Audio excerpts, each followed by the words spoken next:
بسم الله الرحمن الرحيم قالوا إن يسرق فقد سرق أخ له من قبل فأسرها يوسف في نفسه ولم يبدها لهم قال أنتم شر مكانا والله أعلم بما تصفون قالوا يا أيها العزيز إن له أبا شيخا كبيرا فخذ أحدنا مكانه إنا نراك من المحسنين قال معاذ الله أن نأخذ إلا من وجدنا متاعنا عنده إنا إذا لظالمون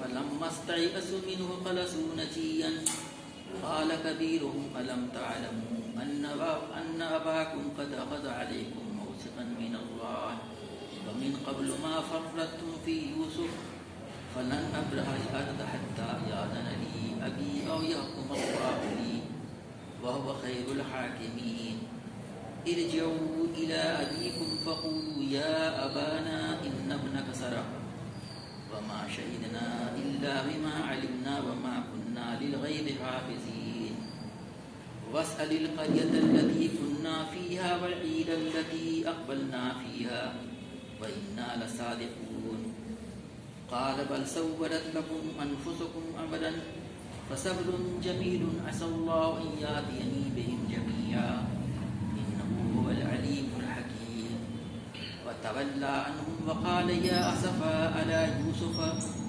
وابيضت عيناه من الحزن فهو كظيم قالوا تالله تفتأ تذكر يوسف حتى تكون حربا أو تكون من الهالكين صدق اللہ العظیم۔ یہ سورہ یوسف کے 9ویں اور 10ویں رکوع کی 9 آیات 77 تا 85 تلاوت کی گئی ہے۔ ان آیات کریمہ کا ترجمہ اس طریقے سے ہے، ان بھائیوں نے کہا یہ چوری کرے تو کچھ بھی تعجب کی بات نہیں، اس سے پہلے اس کا بھائی یوسف علیہ السلام بھی چوری کر چکا ہے۔ یوسف علیہ السلام کی یہ بات سن کر پی گیا، حقیقت ان پر نہ کھولی، بس زیر لب اتنا کہہ کر رہ گیا کہ بڑے ہی برے ہو تم لوگ، یعنی میرے منہ در کو مجھ پر الزام لگاتے ہو، اس کی حقیقت تو خدا ہی خوب جانتا ہے۔ انہوں نے کہا اے سردار ذی اقتدار عزیز، اس کا باپ بہت بوڑھا آدمی ہے، اس کی جگہ آپ ہم میں سے کسی کو رکھ لیجیے، ہم آپ کو بڑا ہی نیک نفس انسان پاتے ہیں۔ یوسف علیہ السلام نے کہا پناہ خدا، پناہ بخدا دوسرے کسی شخص کو ہم کیسے رکھ سکتے ہیں جس کے پاس ہم نے اپنا مال پایا اس کو چھوڑ کر دوسرے کو رکھیں تو ہم ظالم ہوں گے۔ جب وہ یوسف علیہ السلام سے مایوس ہو گئے تو ایک گوشے میں جا کر آپس میں مشورہ کرنے لگے۔ ان میں سے جو بڑا تھا وہ بولا تم جانتے نہیں ہو کہ تمہارے والد تم سے خدا کے نام پر عہد و پیمان لے چکے ہیں، اور اس سے پہلے یوسف علیہ السلام کے معاملے میں جو کچھ تم کر چکے ہو وہ بھی تم کو معلوم ہے۔ اب میں تو یہاں سے ہرگز نہ جاؤں گا جب تک کہ میرے والد مجھے اجازت نہ دے دیں، یا پھر اللہ ہی میرے حق میں کوئی فیصلہ فرما دے کہ وہ سب سے بہتر فیصلہ کرنے والا ہے۔ تو جا کر اپنے والد سے کہو کہ ابا جان، آپ کے صاحبزادے نے چوری کی ہے، ہم نے اسے چوری کرتے ہوئے نہیں دیکھا، جو کچھ ہمیں معلوم ہوا ہے بس ہم وہی بیان کر رہے ہیں، اور غیب کی نگہبانی تو ہم کر نہیں سکتے تھے۔ آپ اس بستی کے لوگوں سے پوچھ لیجئے جہاں ہم تھے، اس قافلے سے دریافت کر لیجئے جس کے ساتھ ہم آئے ہیں، ہم اپنے بیان میں بالکل سچے ہیں۔ باپ نے یہ داستان سن کر کہا دراصل تمہارے نفس نے تمہارے لیے ایک بڑی چیز کو بات کو اسهل بنا دیا، اچھا اس پر بھی صبر کروں گا اور بخوبی کروں گا۔ کیا بعید کہ اللہ ان سب کو مجھ سے ملائے، وہ سب کچھ سنتا اور جانتا ہے، اس کے سب کام حکمت پر مبنی ہیں۔ پھر وہ ان کی طرف سے منہ پھیر کر بیٹھ گیا اور کہنے لگا کہ ہائے یوسف۔ وہ دل ہی دل میں غم سے پھٹا جا رہا تھا اور اس کی آنکھیں سفید پڑ گئی تھیں۔ بیٹوں نے کہا خدا را آپ تو بس یوسف ہی کو یاد کیے جاتے ہیں، نوبت یہ آ گئی ہے کہ اس کے غم میں اپنے آپ کو کھلا دیں گے یا اپنی جان ہلاک کر ڈالیں گے۔ اس کے پہلے رکوع میں جو باتیں ہمارے سامنے آ چکی ہیں اس کا خلاصہ تاکہ ربط میں آسانی ہو یہ ہے کہ جب قحط صرف مصر میں ہی نہیں بلکہ پورے اطراف میں پھیل گیا تھا تو کنعان میں بھی قحط پڑا، اس کے مصر سے لگا ہوا علاقہ ہے۔ حضرت یوسف علیہ السلام کو پورا اس کا خیال تھا، گمان تھا کہ چونکہ قحط ہر طرف ہے تو ان کے بھائی بھی وہاں ضرور آئیں گے۔ ہو سکتا ہے انہوں نے پہلے سے بھی لوگوں سے کہہ رکھا ہو کہ باہر سے کوئی آئے تو تفتیش کرنی چاہیے کہ کون لوگ آ رہے ہیں غلہ لینے کے لیے۔ ایسا ہی کچھ ہوا ہوگا، ان کے بھائی آئے، 10 بھائی آئے، حضرت بنیامین ساتھ نہیں آئے تھے، یہ 12 بھائی تھے، 2 بھائی ایک ماں سے، حضرت یوسف علیہ السلام ان کے بیٹے، ان کے بھائی بنیامین اور باقی 10 دوسری ماؤں سے، تو وہ 10-12 بیٹے آئے تھے۔ ظاہر ہے کہ ان کے وہم و گمان میں نہیں ہوا کہ جس بھائی کو انہوں نے کنویں میں ڈالا تھا آج وہ ذی اقتدار مصر کا ہوگا، تو انہوں نے تو انہیں پہچان لیا، اسے نہیں پہچان پائے۔ انہوں نے ان کی ضیافت بھی کی، قرآن کی آیتوں سے معلوم ہوتا خوب ضیافت کی، اور اسی درمیان میں یہ بھی معلوم کر لیا ہوگا، انہوں نے بتایا ہوگا کہ ہمارے گھر میں جو ہے ہم لوگ تو 11 بھائی ہیں، ایک باپ ہیں، ان کا بھی غلہ مل جائے وغیرہ جو کچھ کہا ہو۔ تو حضرت یوسف علیہ السلام نے ظاہر ہے کہ باپ کے لیے اور بھائی کے لیے سب کے لیے تڑپتے رہے ہوں گے وہ، تو انہوں نے کہا تھا کہ اپنے بھائی کو بھی ساتھ لانا جس کا تم لوگ ذکر کر رہے ہو، تاکہ تمہارے باپ کی صداقت معلوم ہو سکے کہ تم سچ کہہ رہے ہو، باپ کی بات تو سمجھ میں آتی ہے۔ اور یہ اپنے بھائی کو لائے ساتھ میں، والد صاحب سے بہت زیادہ محنت و سماجت کرتے۔ معلوم ہوتا ہے قرآن کی آیتوں سے کہ اس کے بعد حضرت یوسف السلام کے واقعے کے بعد یعقوب علیہ السلام نے کبھی بنیامین کو ان کے ساتھ کہیں جانے نہیں دیا کہ مبادہ اس کے ساتھ بھی یہی معاملہ کرے، ایسے ہی کچھ معلوم ہوتا ہے قرآن کی آیتوں سے۔ بہرحال ان کے آنے کے بعد سے پھر وہ جب دوبارہ آئے اور یعقوب علیہ السلام کو ہدایت کر دی تھی کہ مختلف دروازوں سے جانا، لیکن ظاہر ہے کہ اللہ کا پلان کچھ اور تھا۔ وہ مصر میں آئے اور بنیامین بھی ساتھ تھے۔ اب اس میں مفسرین نے لکھا ہوا ہے، جیسے کہ بتایا گیا کہ انہوں نے پہلے بھی نہیں بتایا تھا کہ وہ ان کے بھائی ہیں، اور اس مرتبہ بھی انہوں نے نہیں بتایا، بلکہ پورے واقع ہو جانے کے بعد میں بھی اتنا سب کچھ ہو گیا، کچھ بھی نہیں پتہ چلا، صرف ان کو بنیامین کو معلوم ہوا، اس کی تفصیل پیچھے اس میں آ چکی ہے۔ اب مفسرین نے اس کے بارے میں مختلف روایتوں سے بیان کیا ہے، امام غزالی نے بھی کہا ہے کہ آخر یہ کیسے ہوا ہوگا کہ انہوں نے بنیامین کو اکیلے بلا لیا، اس سے کچھ باتیں معلوم بھی کر لی، اور یہ بھی کہا کہ انا یوسف، کیا یوسف، میں تمہارا بھائی یوسف ہوں، میں ہی ہوں، لیکن باقی کسی کو پتہ نہیں چل پایا۔ تو انہوں نے اس کی تفصیل یہ بیان کی ہے، اور شاید کہ اسی روایتوں سے بیان کیا ہوگا کہ انہوں نے کھانے کے دوران میں ان سے کہا کہ تمام بھائی اپنے اپنے ماجائے بھائیوں کے ساتھ جوڑے جوڑے بیٹھ جائیں آمنے سامنے۔ اب ظاہر ہے کہ 11 کا جوڑا تو بنے گا نہیں، 10 بھائی جو تھے مختلف ماؤں سے، غالباً 2 یا 3 ماں سے تھے، اور وہ تو 2 بن کے بیٹھ گئے۔ بنیامین کو اکیلے چھوڑ دیا، یہ بالکل نیچرل تھا۔ یہ تو پوچھا کہ تم اکیلے کیوں رہ گئے؟ کہا کہ میں کیا کروں، میں تو اکیلا ہوں، ایک بھائی تھا وہ نہیں رہا۔ کہا کوئی بات نہیں، تم میرے ساتھ آ کے بیٹھ جاؤ، بالکل قدرتی بات ہے۔ اور اس طریقے سے انہوں نے اس کو قریب کر لیا، ساری باتیں معلوم کر لی ہوں گی ان کے غیر موجودگی میں بھائیوں نے کیا کچھ کیا ہوگا۔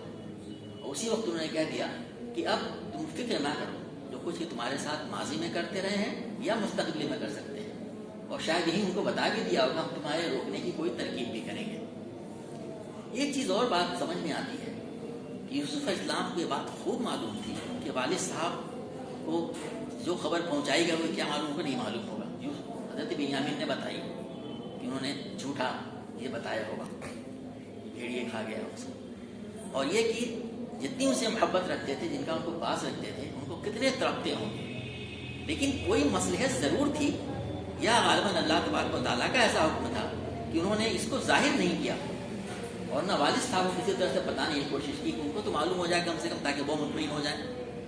مفسرین نے لکھا ہے کہ اس واقعے میں کتنا وقفہ گزرا ہوگا، تو اندازہ لوگوں نے لگایا کہ 21 سے 40 سال، منیمم 21 سال کا وقفہ گزر گیا ہے یوسف اسلام کو کنویں میں ڈالنے سے لے کے آج کے واقعہ جو بیان کیا جا رہا ہے، اور یعنی وہاں سے اس تک 21 سے 40 سال، بہت بڑا وقفہ ہے۔ لیکن ابھی تک وہ بتا نہیں رہے ہیں کیا کیا مسئلے تھے اللہ بہتر جانتا ہے. اب جب انہوں نے ان کو یہ بات پیچھے آ چکی ہے اس میں کہ آپ نے حضرت یوسف علیہ السلام نے پینے کا پیالہ سقایا، ظاہر ہے کہ سرکاری پینے کا پیالہ کوئی معمولی گلاس نہیں رہا ہوگا، اچھے قسم کا. مفسرین نے لکھا ہے کہ زرعی پیالہ تھا، سونے کا پیالہ تھا، رکھوا دیا اس کے اندر. اتنی بات تو قرآن کہتا ہے. اس کے بعد سے اللہ تعالیٰ نے جو کچھ بیان کیا اس میں کہتا ہے کہ کذالک کدنا لیوسف، باقی جو تدبیر تھی وہ ہم نے یوسف کے لیے کیا. وہ تدبیر کیا تھی؟ ثم اذن مؤذن، کہ فوراً ایک پکارنے والے نے پکار لگائی کہ قافلے والوں، قافلہ چلا گیا، سامان آپ نے رکھ دیا، جائیے آپ لوگ 11 بھائی کو. ان کے دامان میں آپ نے ایک پیالہ بھی رکھ دیا حضرت بنیامین کے، اور چلنے لگے یا قدرتی طور سے. اتنے میں پتہ چلا ہے اسپونٹینیس کیسا محسوس ہوتا ہے قرآن کے انداز کے الفاظ سے، کہ جو ہے یعنی سوال ملک، بادشاہ کا پیمانہ، رائل میشن. ظاہر ہے کہ اس زمانے میں اتنا عام چیزیں نہیں ہوا کرتی، 4000 سال پہلے کی بات ہے. تو سرکاری پیمانہ کوئی رہا ہوگا جس کے ذریعے ناپ کے دیا جاتا ہوگا، جیسے کلو ہوتا ہے اور کوئنٹل ہوتا ہے وغیرہ وغیرہ، ایسا کچھ رہا ہوگا. ایک قیمتی چیز ہوتی ہے، سوال ملک ہے وہ، صرف ایک معمولی پیمانہ کوئی نہیں ہے. تو کہ صاحب تم قافلے والوں چور ہو. اب انہوں نے پلٹ کر کے پوچھا، ایک کانفیڈنس بتاتا ہے، ارے بھائی کیا تم نے یہ کہا کیا چوری ہو گیا؟ کہا کہ کیا چیز کھو گئی ہے؟ جیسے کوئی چیز مسپلیس ہو گئی ہے. پتا کہ الفاظ دیکھیں، وہ کہتے ہیں تم لوگ چور ہو، یہ نہیں کہتے کیا چوری ہوا ہے، کہتے ہیں کیا چیز کھو گئی ہے. کہتا ہے کہ جو ہے بادشاہ کا پیمانہ، اور جو اس کو لا کے دے گا خود ہی لا کے دے دے، تو اس کو ہم ایک ضمانت دیتے ہیں، کوٹ بھر کر کے اس کو ہم اللہ دیں گے. انہوں نے کہا کہ صاحب یہ کیا، ہم کوئی فساد کرنے نہیں آیا، چوری کرنے نہیں آیا، ہم یہاں پہ چوری کرنے فساد کرنے تو آئے نہیں ہیں. کہا اگر تم جھوٹے نکلے تو سامان کی تلاشی ہو تو اس کی کیا سزا ہے؟ یہ اللہ تعالیٰ ان کے ذریعے سے کہلوا رہا ہے. کیا اس کی سزا؟ اس کی سزا تو یہ ہے کہ جس کے سامان میں نکلے وہ روک لیا جائے. اسی کو علماء نے لکھا ہے کہ یہ ہے وہ تدبیر اللہ نے کیا، انہی کے منہ سے کہلوا دیا. سزا اس کی ہے کہ جس کے سامان میں نکلے، چوری کا لفظ یہی نہیں کیا جاتا، جس کے سامان میں وہ چیز نکلے جو کھو گئی ہے وہ اس کے بدلے میں رکھ لیا جائے. اب جب یہ ہو گیا تو پکڑے گئے. ظاہر ہے کہ حضرت یوسف علیہ السلام وہاں موجود تھے، وہاں پہ کیونکہ ایک معاملہ تھا، ایک سرکاری پیمانے کے کھونے کا تھا، موجود رہے ہوں گے، خود نہیں کھول کے نکال رہے ہوں گے بلکہ ان کی موجودگی میں ہو رہا ہوگا. ایسا مفسرین نے لکھا ہوا ہے. اب جب سامان نکل گیا، اب سے کہتے ہیں کہ ریڈ ہینڈڈ پکڑا جانا، تو اب ان کو اس میں رکھا جائے گا. اس کے بعد سے آج کی آیتیں جو شروع ہوتی ہیں جس میں کہ آج کا ذکر کیا گیا، یہ باتیں پچھلے ہفتے آ چکی ہیں. پھر اس کے بعد کیا سبب، تو بھی بات آ گئی تھی. جو قالوا ان یسرق فقد سرق اخ له من قبل، اب جب پکڑے گئے ابھی تو بڑے کانفیڈنس سے کہا تھا کہ ہم فساد کرنے نہیں آئے، ہم چور نہیں ہیں. اب جب پکڑے گا تو کیا کہتے ہیں کہ یہ چوری کرے تو کچھ بھی تعجب کی بات نہیں، اس سے پہلے اس کا بھائی بھی چوری کر چکا ہے. اس کا بھائی کون؟ سامنے موجود ہے. اپنی خفت مٹانے کے لیے انہوں نے یہ کہا. اور اس سے بھی اندازہ ہوتا ہے کہ ابھی بھی 21 یا 40 سال جو بھی ہے ان کے دل سے وہ حسد و بغض گیا نہیں ہے. ورنہ یہ بات کہنے کی تھی، یہ کہی جائے کہ بھائی، اس کا بھائی بھی چوری کر چکا ہے. اسی کے بارے میں قرآن پاک کہتا ہے فَأَسَرَّهَا يُوسُفُ فِي نَفْسِهِ وَلَمْ يُبْدِهَا لَهُ. یہ بات کیسی پڑے گی کہ یوسف علیہ السلام موجود ہیں، ان کے سامنے کہہ رہے ہیں غائبانہ ہے کہ اس کا بھائی بھی چوری کر چکا ہے. تو انہوں نے ان تمام باتوں کو سن کر کے پی گئے. وسیع لکھا ہے کہ وہ حقیقت نہیں کھولی. کون سی حقیقت؟ کون سی حقیقت؟ کہ وہ خود یوسف علیہ السلام کھڑے ہیں. دوسرے یہ کہ بنیامین ان کا بھائی ہے، اس کو معلوم ہے کہ یوسف علیہ السلام ہے. یعنی دو باتوں دونوں لوگوں کو معلوم ہے. جس کے مان سے سامان نکلا ہے اس کو بھی معلوم ہے کہ وہ بنیامین کے بھائی یوسف ہیں. دونوں کو حقیقت والے. اور پھر یہ بھی کہہ رہے ہیں کہ جو کچھ تم کر رہے ہو، جو تم بنا رہے ہو، اس کی حقیقت کیا ہے یہ بھی تم معلوم ہے تمہیں، یہ سب غلط کہہ رہے ہو. کیسا ان کو پریشانی ہوئی ہوگی، لیکن اس کو پی گئے. کچھ کہا نہیں، ابھی بھی اس کو ظاہر نہیں کیا. یہی بات ہے. واللہ اعلم ما تصفون، اللہ خوب جانتا ہے یہ حقیقت. کیا بچپن میں اس طرح کا کوئی واقعہ حضرت یوسف کو ہوا ہے؟ مفسرین نے اس کو ریفر کیا ان بھائیوں نے. ہاں، مفسرین نے اس کی تفصیلات کچھ لکھی ہیں اور وہ شاید بائبل اور تلمود سے لائے ہیں. لیکن ہمارے مفسرین نے جو اچھے انہوں نے اس کو نگیٹ کیا ہے کہ اس کی کوئی حقیقت نہیں ہے. محض صفت مٹانے کے لیے. انہوں نے لکھا ہے کہ بچپن میں کوئی اس طرح کی نہیں بلکہ وہاں پہ بھی توریہ کا معاملہ ہے. آپ نے پوچھا تو بات یہ ایک جگہ بیان کی گئی ہے نہیں اس لیے کہ جو لفظ استعمال ہوا ہے نا فاثر رہا یوسف فی نفسہ، یوسف نے یہ بات اپنے دل میں چھپائے رکھی. اثر رہا کا ترجمہ کیا کیا ہے انہوں نے؟ وہی چھپائے رکھی، پی گیا پی تو گیا. کوئی پی جانا تو ایک بات یہ ہے کہ کوئی واقعہ نہیں ہوا، میں نے کوئی نامناسب بات کہی آپ چپ رہ گئے. چھپانا تو کوئی بات ہوئی ہے جس کا اظہار نہیں کیا. تو اس کی طرف یہی اشارہ یہاں پہ کیا. علماء جہاں نے 3 باتیں کہیں کہ وہ خود یوسف ہیں جن کے بارے میں بات کہی جا رہی ہے. بنیامین کو معلوم ہے کہ یہ یوسف ہیں جو سامنے کھڑے ہوئے ہیں، اور یہ کہ اس بات کی حقیقت معلوم ہے کہ غلط ہے. وہ یہ کہہ رہے ہیں یہ بات غلط ہے. مفسرین نے اس کو نگیٹ کیا ہے. وہ جو لکھی ہے وہ افسانوی باتیں ہیں، اور حالانکہ اس کی بھی تعبیر کی گئی ہے کہ ان کی پھوپھی نے ایسی کوئی حرکت کی تھی ایک مرتبہ ان کو روکنے کے لیے. کوئی غلط تہمت لگائی تھی بچپن میں، کوئی غلط تہمت لگائی تھی. وہی بات وہاں پہ لکھی گئی.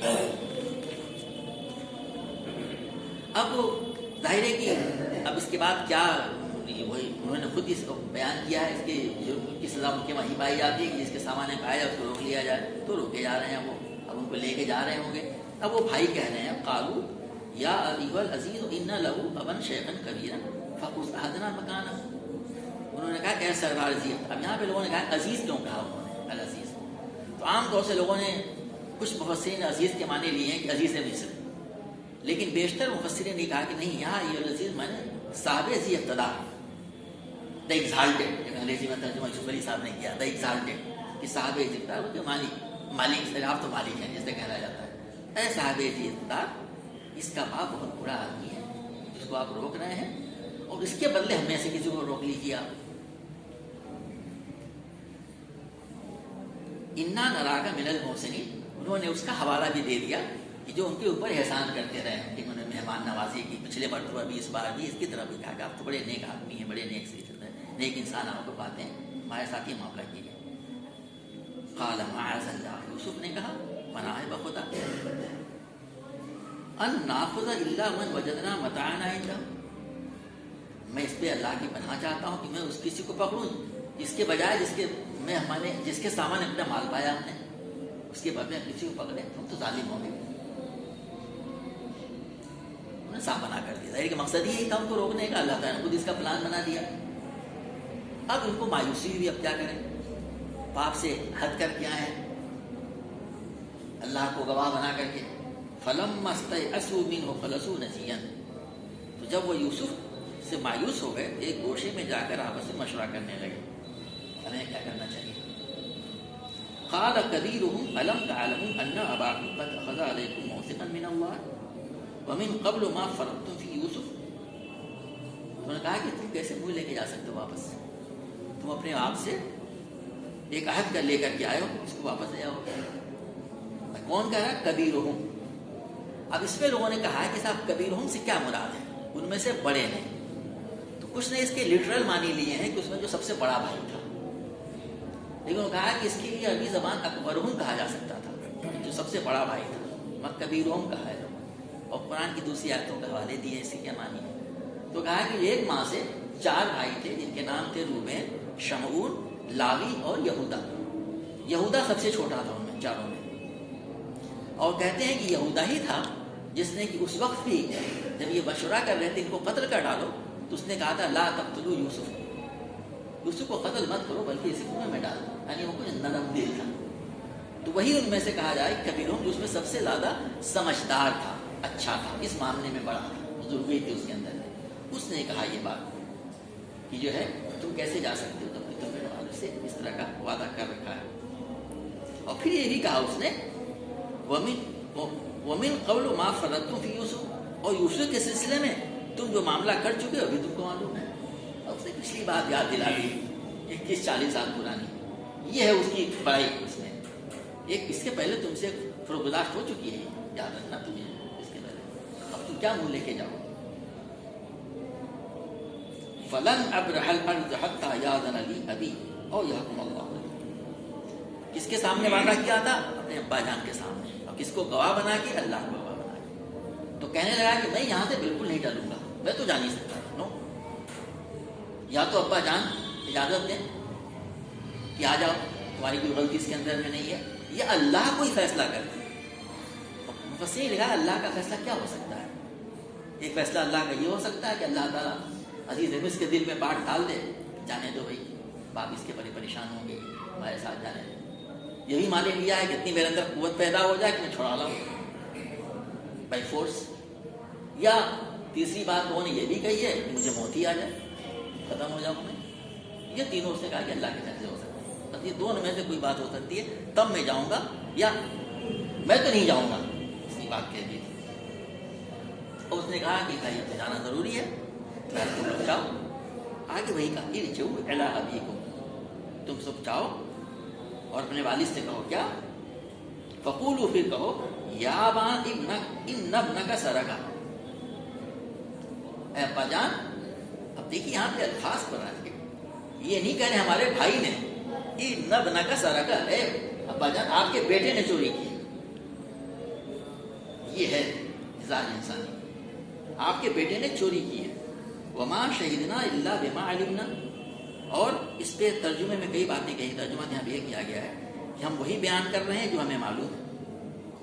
اب لوگوں نے اس کے معنی یہ بھی لیے مفسرین نے کہ ہم نے جو آپ سے گواہی دی تھی, شہیدنا کا مطلب یہ لیا ہے اس بنیاد پہ ہم نے آپ سے شہادت آپ سے اللہ کے سامنے کہ ایسا کچھ نہیں ہوگا, ہم جائیں گے, لے کے آئیں گے. اس علم کی بنیاد ہم نے کیا. ایک معنی اس کے لیے گئے ہیں کہ جو ہے ہم نے دیکھا نہیں چوری کرتے ہوئے, لیکن جیسا کہ سامنے نظر آیا وہ یہی ہے. ہم نے نہیں دیکھا چوری کرتے, لیکن سامنے مال اسی سے برآمد ہوا. چوری کا مال جسے کہتے ہیں, سامان اس کے مال میں سے برآمد ہوا, جو چیز کوئی بھی چیز ہے. اور یہ بھی کہا وما کننا للغیب حافظین, اور ظاہر ہے کہ ہم غیب کے معاملے میں کچھ بیان جانتے تو تھے نہیں, ہم نگہبانی تو کر نہیں سکتے تھے آگے کیا کچھ ہونے والا ہے, ہمیں کیا معلوم تھا ایسا کچھ ہوگا. ایک بات لوگوں نے یہ بھی کہی اس کے تفسیر میں کہ جو ہے کہ انہوں نے کہا کہ یعقوب علیہ السلام نے اسے کہا ہوگا یا کہا کہ بھائی تم نے یہ سزا کیوں بیان کر دی, کسی جو پکڑا جائے اس کو کر دیا جائے. ہم تو یہ جانتے تھے کہ ہمارے وہاں قانون ہے. ایک بات انہوں نے یہ کہی کہ کیا تم مان کیسے گئے, کیا تم یہ نہیں کہہ سکتے تھے کہ صاحب سامان نکلا ہے, اسے چوری کیوں ثابت ہوتی ہے, کسی نے رکھ دیا ہوگا. یہ بھی لکھا مفسرین نے. یہ تمام باتیں انہوں نے کہی. تم کو یہ بھی کہنا چاہیے تھا, یہ کہتا نہیں کہا. لیکن ظاہر کو بھائی کون تھے, وہ تو چاہتے تھے ان سے بھی چھٹکارا مل جائے. مفسرین بات لکھی ہے کہ بھائی خود چاہتے تھے چھٹکارا مل جائے. اور یوسف علیہ السلام کیوں مصر تھے, ان کو روکنے کے لیے اس کی دو وجوہات تھیں. پہلی وجہ یہ تھی کہ وہ خوب جانتے تھے کہ انہوں نے اپنے بھائی کے سامنے کیا کچھ کیا ہو. لانے کو تو لائے ہیں یہ, اس لیے کہ اس کے بغیر اللہ نہیں ملے گا, لیکن واپس جانے کی کوئی گارنٹی نہیں ہے. یہ اللہ تو مل گیا, چھوڑ دو. یہ بھی لکھا مفسرین نے. کسی رسول السلام یہ رسک لینا نہیں چاہتے تھے, ان کو ان کے ساتھ واپس بھیجا جائے. تو انہی سے باتوں کی طرف اشارہ کیا ہے. وہ کہہ رہا ہے کہ ہم نے تو جو دیکھا وہ بیان کیا ہم نے, اور ہم کو جانتے تو نہیں تھے غیب میں کیا ہونے والا, آئندہ کیا ہو جائے گا, ہم نے بیان کر دیا تھا, تو ہم پکڑے گئے. پھر انہوں نے اپنی صفائی میں یہ بھی کہہ دیا کہ وَاسْأَلِ الْقَرْيَةَ الَّتِي كُنَّا فِيهَا, آپ چاہیں تو تفتیش کروا لیجیے جہاں ٹھہرے ہوئے تھے. ایسے ہی واقعہ پیش آیا تھا, بہت سارے لوگ وٹنس آئے ہوں گے. وَالْعِيرَ الَّتِي أَقْبَلْنَا فِيهَا, اور اس قافلے کے ساتھ بھی جس کے ساتھ ہم آئے ہیں, یعنی قافلہ چلتا تھا پہلے, اسے آپ معلوم کر لیجیے. تمام چیزیں انہوں نے کر ڈالی. اِنَّا لَصَادِقُونَ, بالکل سچی بات کہہ رہے ہیں, ایسے ہی بات میں پیش آیا. یعقوب علیہ السلام کا جواب, ایک تجربہ ہو چکا تھا. اپنے بھائی کو لے گئے تھے اور انہوں نے ان کو کیا ساتھ اس کے کیا, اور جھوٹا خون سے گسلا ہوا کرتا لے کے آئے تھے. قال بل سولت لكم انفسكم امرا, باپ نے یہ داستان سن کر کہا دراصل تمہارے نفس نے تمہارے لیے ایک اور بڑی چیز کو, بات کو سہل بنا دیا. بات تو وہی تھی جو بیان کی جا رہی ہے بظاہر, لیکن ان کا جو تجربہ پچھلا تھا اس کی بنیاد پر انہوں نے کہا کہ تم کو ایک اور چیز بات نے تمہارے لیے آسان بنا دی. تمہاری اپنی دماغ کی پیدا کی ہوئی چیز ہے, ایسا کچھ نہیں ہوا ہے. انہوں نے اس کو ماننے سے انکار کر دیا. کہتے ہیں فیس ویلو. فصبر جمیل, یہ ہے وہ سبق. اب سوچئے 21 یا 40 سال سے ایک بیٹے کا غم اٹھا رہا ہے. اب دوسرا بھائی جو اس کی جگہ تھا بیٹا, اس کو بھی چھوڑ دیا, اور ایک اور بیٹا بھی اس کی وجہ سے. لیکن فرق ہے تھوڑا. یہاں پہ معلوم ہے کہ وہ کہیں مر نہیں گیا ہے بلکہ قید کر لیا گیا, غلام بنا لیا گیا. اور دوسرا غلام نہیں بنایا گیا بلکہ اس وجہ سے رک گیا ہے کیونکہ وہ آنا نہیں چاہتا. جبکہ یوسف علیہ السلام کا واقعہ بالکل ڈفرینٹ تھا. یہ تو ان کو اندازہ ہے کہ مرا نہیں ہے لڑکا, یہ کچھ نہیں پتا بے باپ کو کہ کیا اس کے ساتھ واقعہ ہوا. کہتے ہیں فصبر جمیل, 2 الفاظ ہیں, بس میں صبر جمیل کروں گا. یہ صبر جمیل جو ہے بہت بڑی چیز ہے, یعنی کہ بس صبر کرنا, بالکل باویلا, کچھ نہ بچانا, کرتے آ رہے ہیں بیچارے. اور دیکھیے یہ اللہ پر توکل اور اللہ پر ایمان کا لیول دیکھیے انبیاء کرام کا. اصل اللہ ان یاتینی بہم جمیعا.